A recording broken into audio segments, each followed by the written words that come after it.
I just stopped short of saying the word great because it's too early to know that yet. But somewhere between, whatever's between really solid and great, and they might even be able to be dominant, but it's too early to say that yet. The play at the right end position was the one that a lot of people up front wondered, can they replace Randy Gregory? And they said, well, we can replace Randy Gregory with Dorrance Armstrong and Dante Fowler, and then you throw a little bit of Parsons in there. That sure happened yesterday, and so we'll see if they can continue to get that kind of production.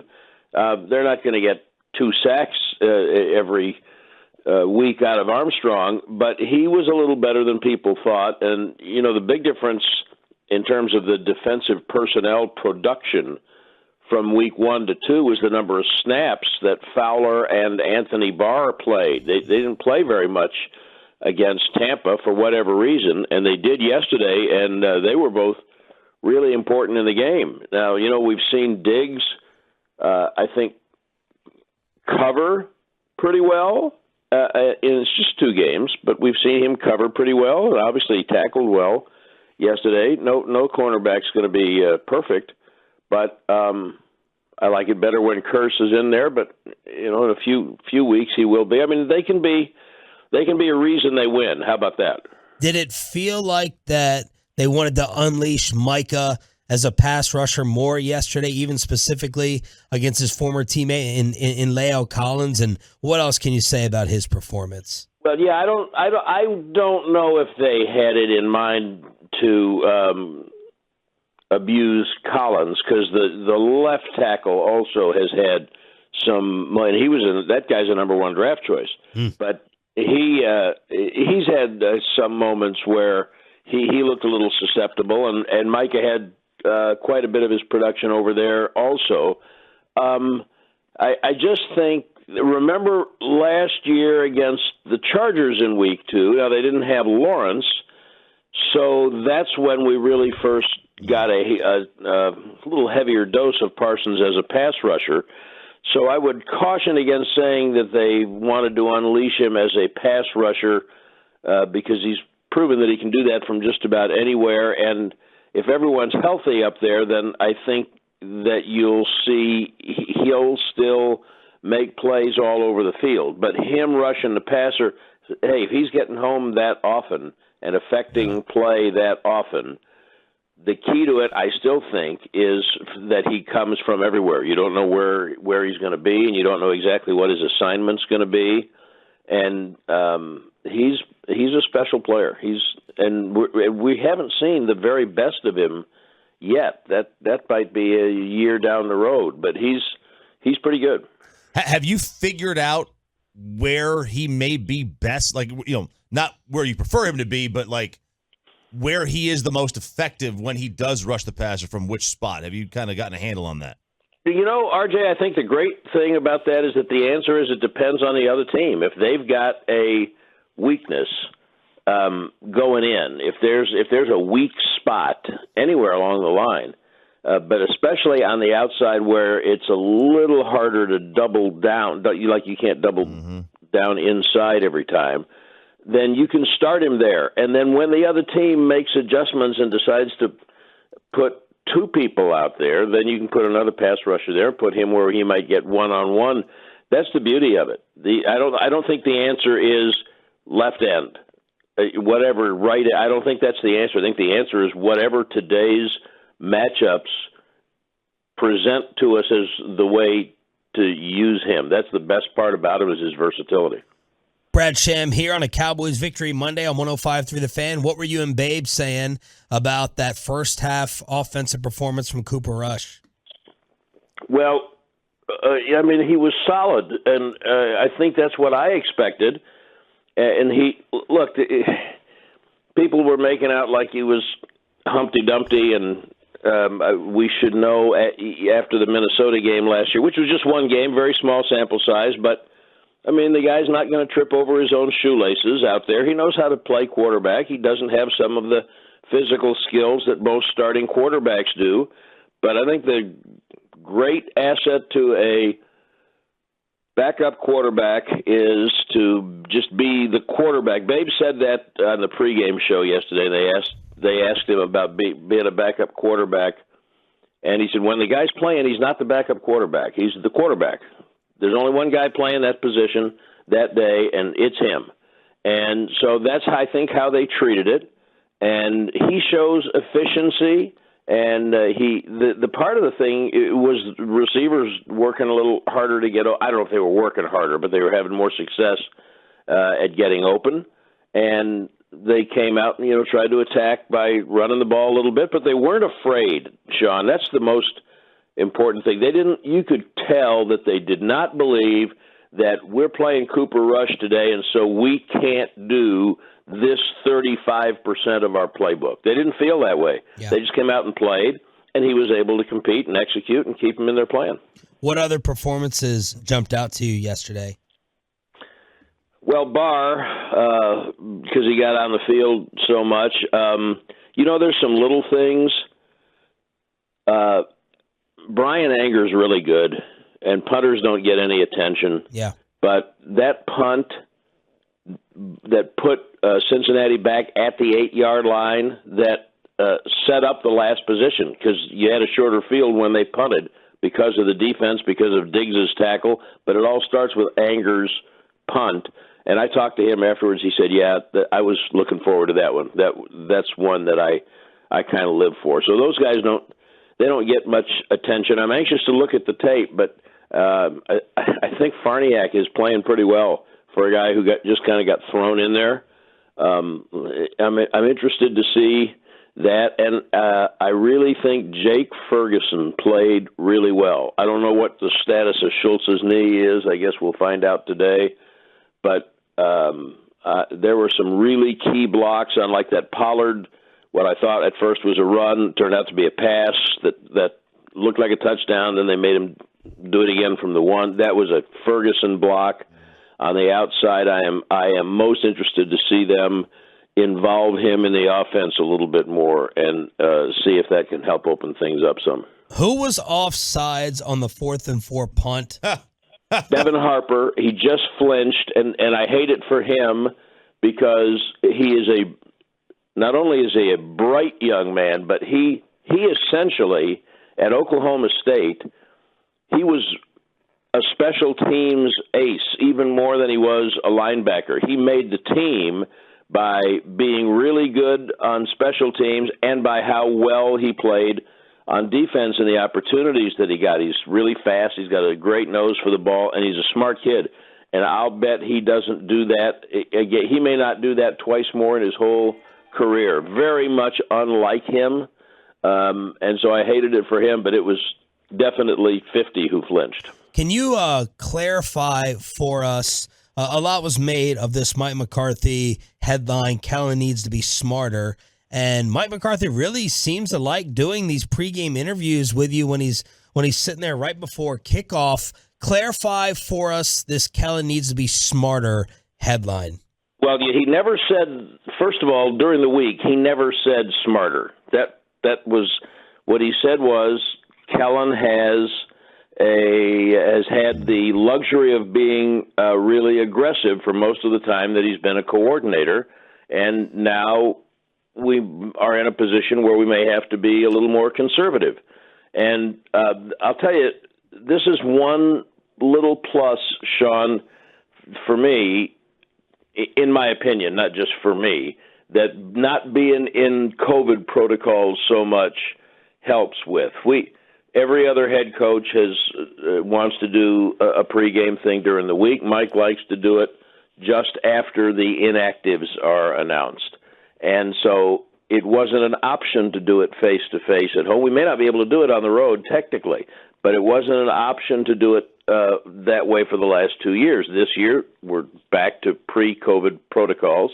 And so I suggested that it would just be a better conversation looking him in the eye and face to face, and it gives you the opportunity to go down.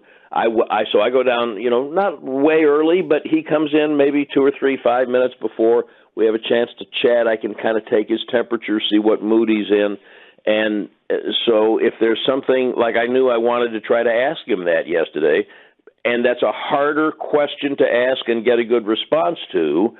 Like, you could ask him that on a Friday morning when he calls in, but it's easier to get a good non-edgy response if you can look him in the eye. Yeah. So my question was to him, the narrative, this is what you said, and the narrative has been that you've got him on kind of a virtual play-calling leash. You want to address that, please? And he said, yeah, that's just not the case. And so it wasn't a question of be smarter, or the question was, do you have him on a virtual play-calling leash? And he said, no, that's a misunderstanding of what I was talking about. So, and then I heard the guys on the postgame show saying, well, he probably was still talking to him a little bit more. And I mean, I don't know how you come to that conclusion. It may be what you think you would do, and maybe he did. I don't know. But what I said to them, and what I would say now is, because I had the opportunity to sit and look him in the eye and was right in front of him, I believe what he says when he says that was not his intention in trying to say that he had Kellen on a leash. He never, ever said smarter. He said on a leash, and I said, do you have him on a leash? And he said, no, absolutely not. We talked during the week, but no. I believe in him, and he's doing it the same way, and because of the way we were able to communicate, I believe him. From 203, the defense will be undone by the offense's inability to sustain drives. Fatigue makes cowards of us all. I don't disagree with they have to be able to sustain drives for this team, this defense, to do what it can do, because the fresher their legs are in the second half, the less likely you're going to see what Joe Burrow and company did in the second half against that football team. But I kind of like, one of the reasons I wanted to bring that up is I'm seeing the discussion that Broadus, by the way, Broadus came out to the Bartonville store and hung out with us while we were out there eating barbecue over the weekend. Sounds like I got another one of those coming up very soon too, and Sharif's going to be there, so excited about that. But Broadus and Duke Manyweather are having a discussion right now about the left side of the offensive line. Kevin, we heard this morning from Stephen Jones when he was on at noon that Peters is on his way. Yeah. And we don't know exactly what that means because, he's just on his way. Don't worry about that. The suggestion from the two of them is they have to move Tyler Smith back to left guard and put Peters at left tackle. And if that's the case, that fits perfectly with the idea of having a more powerful offense, because Farano's he did fine. Right. He also got thrown to the ground. I saw a couple of plays, but he did okay. But if you have that left side and you have Peters and Smith there, which don't you hate taking the future at a position away from that position where he seems to be doing okay? Especially, it's the best option to have your best offensive line out there. And that's where McGovern kind of threw another wrench into this whole thing, because Jerry has mentioned on multiple occasions now, one of the things I like about Peters is he can play either side. And so I was always curious if they were like angling against maybe replacing Steele for some amount of time. I think Peters would probably be like, hey, Jerry, don't say that anymore. It would probably be in the best interest of Peters staying on the left side. Sure. But I think that to kind of secure, like, hey, now you feel pretty good that Zach Martin's doing fine over there with Terrence Steele. Your power. Now you can run left too. And that's somewhere, because did you see that hole that Tony Pollard ran through to get the touchdown, on that play? Like, it was wide open for him to just walk right into the end zone on that. Wouldn't you like to have that opportunity on the left side behind Peters and Smith to say, we can go either direction on this. Now we can actually commit to this run game more, and that should help our offense out, and we should be able to have more sustainability when it comes to drives. Yeah, because it's felt like our team has struggled in short yardage obvious run situations. And I get you can be like, aren't most short yardage situations obvious runs? Not always. But like, we've really struggled at the 1 and 2 to go situations, and that was an easy touchdown for him. I also really wanted him to get that touchdown because I feel like he did a lot of work to earn that touchdown, and then they took it away from him. So I agree with you because I was like, dang it, that's a touchdown. Yeah. But Good enough. there's part of me that looks at this. I know Cowboy fans aren't going to like this as a little bit of a developmental year. I just don't think even if everything goes right for the Cowboys, you can really do anything special. Now, I know the Cowboys don't see it that way. They shouldn't see it that way. But I would like to right now, because of the Tyron Smith injury, just play Steele and Smith for as long as they're healthy. They start all 17 games at tackle because Figure out what you got. yeah, I'm glad they signed Peters. I think Peters was a great signing, but I almost feel like let's keep the 40-year-old guy as the just in case guy. And I get that because I always think that when the Rangers, I mean, I know other teams do it as well, but when the Rangers were to bring up, like your Colby Allards or whoever I was like, come on, dude. Like, just leave him out there. Like, let's just see how this season goes because you're not going to win anything. And I would like to know straight away, be like, okay, well, we had analyzed it for a year and we feel pretty confident. But instead, you would get you get 5 starts back to the minors. You get 4 starts back. And I'm like, well, that doesn't feel helpful. So I hear what you're saying. Yeah, and I'm not against Jason Peters. I'm glad they signed him, but I would just like to see Tyler Smith and Terrence Steele keep playing those positions until you say they can't do it. Because I don't know. I don't know if the Cowboys are better with Jason Peters going to the outside. I get the whole thing is play your best 5. If you really believe that Peters is still at that level at his age, but there's also part of me that goes, hey, Steele had a great bounce back game, I think, after having just a horrible first game.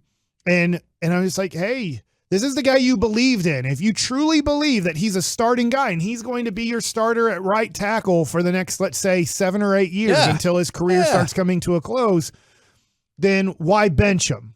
And then if you think Tyler Smith is your left tackle for the next 10 years or so, why move him to guard? And I get because it may, somebody say because it makes you better, and maybe it does, maybe it doesn't. Yeah, again, that's a discussion I'm seeing that Broadus and Duke are having on Twitter right now. And if you go listen to Mike McCarthy, who's on early with Shan and RJ every Friday morning, they asked, I think it was Choppy that asked, hey, what's your feeling on best guy, best 5 versus this? And McCarthy's approach was, I like guys that I prefer to have guys that have like a main focus and do what they're good at. So best 5 doesn't necessarily mean I'm going to just mix and match. If they're good at this, I want them to be good at that. I'll go be great at that. Go be elite at that if that's what you're really good at. So that is kind of it's a balancing act that they have to figure out as they go along. But unfortunately, you're in a much different situation than you were the day we found out Tyron Smith wasn't available. Yeah. Right? Like you're in a situation now where you're like, okay, all right, at least we got options, and that's a good thing. Which gives me optimism for when inevitably the next injury comes up that I don't have to freak out, or my freak out window can be shorter. Because that's my question. What's your usual freak out window for an injury like this? Yeah, especially knowing that Tyron will be there for the meat of the schedule, right? What are you doing right now? Just I mean, saying what I Jerry hope told us. so. Yeah. All right, so right now, Do we start serving meat in January? Turkey? Oh, no, that's a different time. Micah Parsons, Kevin, I don't know if you know this or not, the 6th player since 1982 with at least 5 multi-sack performances in his first 20 career games. And 1982 is the cutoff because that's when they first started registering sacks as an official number, right? Which is why we've struggled with like Harvey Martin and the like. Oh, I thought it was because it was right after my first birthday. But that makes sense. That's a good approach. I am intrigued. Could a future C Block episode have at least something to do with things that you thought were related to the year you were born? And you were like, no, I think E.T. came out because they were so excited like I was born. And so they were like, we need to make a movie that represents that. Is one of them Javon Curse? Do you have the list? On this specific list, which is at least 5 multi-sack performances in their first 20 games, he is not. But he is on the list of fastest to get to 16 or plus. Okay. Which Javon Curse was definitely on that list too within 18 games. This list consists of Mark Anderson, of course, y'all knew that. Joey Bosa. Okay, that makes... What year did Mark Anderson do? Don't worry about that. Elvis Dumerville, Clay Matthews, he's good, and Alden Smith. So, like, young players. I knew Alden Smith because we've seen him on some of these lists. Great place to get groceries at a discount. Aldi's, It's Aldi Smith. He's also the first player with 5 multi-sack games in a player's first 2 seasons since Myles Garrett did it in 2017 and 18. So he's better than Myles Garrett. Okay, but allegedly. At the very least, it's not a stretch to say that Micah Parsons can be as good as Myles Garrett. Not a stretch at all. Like, I know there's a long way to go, but yesterday Romo was like being really careful. He's like, I'm trying not to say it, but like he looks kind of like Lawrence Taylor, and I was like, love that you look at my face and think pessimism's going to come from Mike, with the pest being part of it. No, this dude might end up being one of the 5 greatest defensive players of all time. I love it. The thing that I was thinking about, I'm not predicting that. I'm just saying that's how good it could possibly be. Is that a lot of the Cowboys' greatest picks, they kind of fell into it. Now, it doesn't mean like they didn't want the person, but they didn't want Micah Parsons. Oh, absolutely. They wanted a cornerback. We all know that. They didn't want Zach Martin necessarily. They wanted, and I'm sorry, I'm forgetting the guy that got paralyzed for the Pittsburgh Steelers. Shazier. Yeah, but that's kind of the guy that they had marked as like, we want this guy, and it's just like, dang it, he just got picked. What do we do? Take Johnny Manziel. No, Dad, shut up. And so I don't know. I think of even Dak Prescott, and I'm not saying he's one of the greatest Cowboys of all time, close to, but it's kind of like, we don't want Dak. We want 2 or 3 other quarterbacks in this draft. But they're like, well, all that's left is Dak. And then Jason Garrett's like, hey, I think he's going to be all right. I coached him. And Jerry's like, fine, I don't care. It's the 4th round. I forgot the last 100 picks anyways. Take whoever you want. Unless you believe my theory that Dak was always the one they wanted, which I'll have to explain at some point to you. God, I hate that theory so much. I've heard that there's a lot theory. of stuff that kind of points to it, doesn't it? All right, so you can watch the audio and the video of Garrett and Jerry You're not Jones. Going to change his mind. And You're Jerry Jones has no clue who Mike. Dak Prescott is at that moment. He's like, if you believe in him, take him. I don't care. Interesting. Where was he the night that he got his DUI? In Jerry's backyard. I don't know. Yep. Where was he? He was hanging out with the Joneses. Serious? Yeah. But the Joneses didn't get one. Because the Joneses. Anyway, long story. No, what's your answer to that? Because the Joneses they were what? home. They were home. Like, why would they get one? Stay at home. You drink at the house, man. Yeah. All right, so I did want to hop into this real quick. The best. Kevin, you think the best defense in history was the 92 Super Bowl, the first Super Bowl? I think the best football team in NFL history was the 1992 best football Cowboys. team. Okay. And you put their defense right up there with their defense was elite. awesome that year. All right, so I went through and looked at some of the numbers, and I kind of I would like for you to help me out here. Can you look up the current stats right now? Yes. And let's see if we can get some trajectory on some of these things. Because that's the biggest difference. Like, if you wanted to argue, the Ravens, Bucks, or obviously the 85 Bears, this is the best defense. Like, I would certainly. Their offenses couldn't do this. Yeah, I'm just best overall team ever. I'll go ahead and take the 92 Cowboys. All right, that 92 team produced 44 sacks that season. Okay. Do you know who the leader in sacks was for the 92 team? I mean, Charles Haley makes a lot of sense. I don't think he was. For some reason, I think he had like 6.5. He had 6. Nice job, Mike. Yeah. I remember, was it Tony Tolbert? Tony Tolbert was second with 8.5. I don't know who was first then. Kevin, this is a very close friend of yours. Oh my God, it was Jim Jeffcoat. It was Jim Jeffcoat with 10.5 sacks. Jim Jeffcoat hates me. He had 10.5 sacks, and like the sacks came from everywhere on that roster for sure.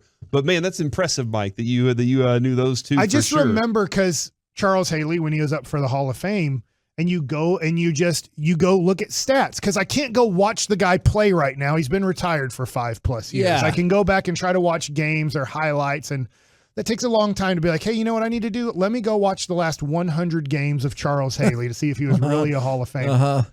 So usually we look at stats, right, or we look at highlights. And Kevin, and when you looked at stats, you were just like, wait, where are I thought like he had more sacks than that. This current Cowboys iteration has produced how many sacks so far? Because I know that 8. Micah had, so that's 8. So over at 8. Oh, that was a guess. I'm sorry. Actually, yeah, 8 is the number. Yes. So congratulations to you. So they're on pace for 68? 68 potential sacks, which obviously Mike is on pace for 32, which that would be like half of those sacks there. That's so absurd. I think you're wrong on that number. Well, it's just less than half. Yeah, but definitely. You're counting 16-game season. Yeah, 34. 34, that's what I meant. Yeah, man, which would be about half, almost more than half of and that. By far a record. Yeah, so that would be awesome if that continues, but I don't know. I don't know. Okay. We'll see if it happens. It's a long season. I'll stand firm that 34 would have been a record. They had 17 interceptions that year and 21 forced fumbles. Okay. But the thing I wanted to get to, and I think, Mike, if the offense is better at sustaining drives, the defense won't be giving up as many second half points. I could be wrong about this, but you've held the team to 19 and 17. I really do think it wouldn't have been 19 had the defense had to, just say, we got to be on the field all the time because our offense is doing nothing. In that year, the Cowboys held their opponent under 10 points 8 times. 10 points or less 8 times. Under 14 points 10. So that would be in addition to that too. They gave up, I believe it was 7 times in the whole season. This includes the playoffs. Incredible. They gave up 20 points 7 times. Yeah. Through the whole season and into the playoffs. That's my point that I'm trying to get to is if the Cowboys offensive line can figure it out and they can sustain drives and they can do that offensively, which the Cowboys of those 90s teams did, right? Their defense will be in that category. You said 68, you said? Yep. That was one off. But even still, like that's going to be a huge number if they can do that because they will. They're going after it, man. They could be a very, very good defense. So the question is, how does yesterday change how you're looking at this team? Guys, I'd love to go around the room and get your thoughts. 972, I'm glad we had a fun, competitive game compared to last week. I think that's a good way of looking at it. Like, hey, maybe this will actually be fun still, And it is so much more fun when you get the dub. First time my 6-year-old son was engaged in yelling with me, a day I'll never forget. Yeah, it's so fun watching sports with the kids. I love that. That is amazing. Congratulations to you. That's got to be an all-time great moment. Like I feel like as a sports dad, and as somebody that hopes whether it's a son or a daughter, they also are ingratiated in this Cowboys fandom. That's a moment I will never forget. It took Abby a long time. She just started watching games with me this football season, but I think it's a con for her to get a foot massage. I think that's what I figured out over the weekend. She's like, so is there a game tonight? And I'm like, yeah, come on, sit down. Let's do this. Mm-hmm. And then, she gets up there and gets her pillows and everything and then looks at her TikToks while I rub her feet. Yeah. You know what? I think I'll take it, though. She sounds like my wife, bro. That's how I can get my wife to just kind of settle in for a little bit and just get lost in the sauce of football. Yeah. Not too dissimilar. 817, defense is swarming and Cooper Rush looking like a late bloomer. What would you say about Cooper Rush, Brian? Tell you what, I don't think he's scared. I think that he's super, super calm in the way he plays, almost to the point where, and I think he did a much better job from the preseason, even a few short weeks ago, of moving the football quickly, not holding it. There's times where you feel like that Cooper Rush is going to stand there and wait. And when they played the preseason, I saw that. Yesterday, I didn't see that. Yeah. I saw a guy that was more decisive. He understood, it's almost like he had the week to get ready for the game. So I think that helped him in a lot of ways to know what the plan was. And some guys did a nice job for him, though. The running backs I thought were fine. The tight ends were fine. I know they had the turnover there. They don't have that turnover. They're going to kick a field goal or score a touchdown. That thing's not even going to be close. Yeah. So, but yeah, I like the way he plays with a lot of confidence.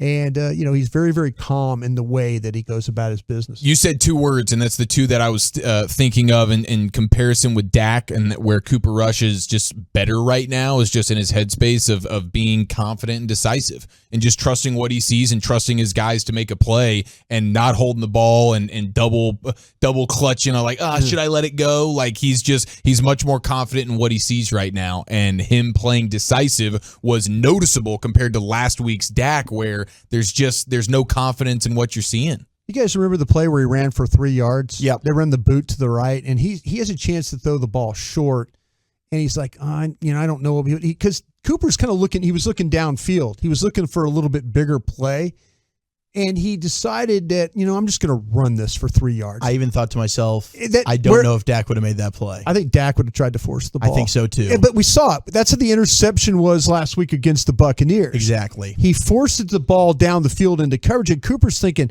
wait a minute, I've seen this look. And I'm not one that's going to be trying to pound the table like, oh, obviously. No, this is I'm just Rush's saying team, though, if you're a quarterback that watches, just from week 1 to week 2, and no doubt, and yeah. I do think maybe these are things that Dak's probably watching and thinking. I was a little bit hesitant. He knows, he's going back and watching the All-22 in the film study. I'm excited to go back and watch it as well. But I agree with you. I think there was a lot of confidence from Rush. The ball was getting out. He was composed as all hell at times in that football game, especially in big moments. I mean, those fourth downs, some third downs, he just let the ball rip, whether it was to Noah Brown and CD. And I thought the receivers did a good job. I mean, CD Lamb specifically on that game-winning drive to set up Brett Maher, the ball to CD, he does a good job of working back to it, coming back to play the football to make sure he gets the catch. That was some stuff last week I thought we lacked from CD Lamb, coming back, fighting for the football, just trying to, that ball's mine when it's in the air. You didn't quite see that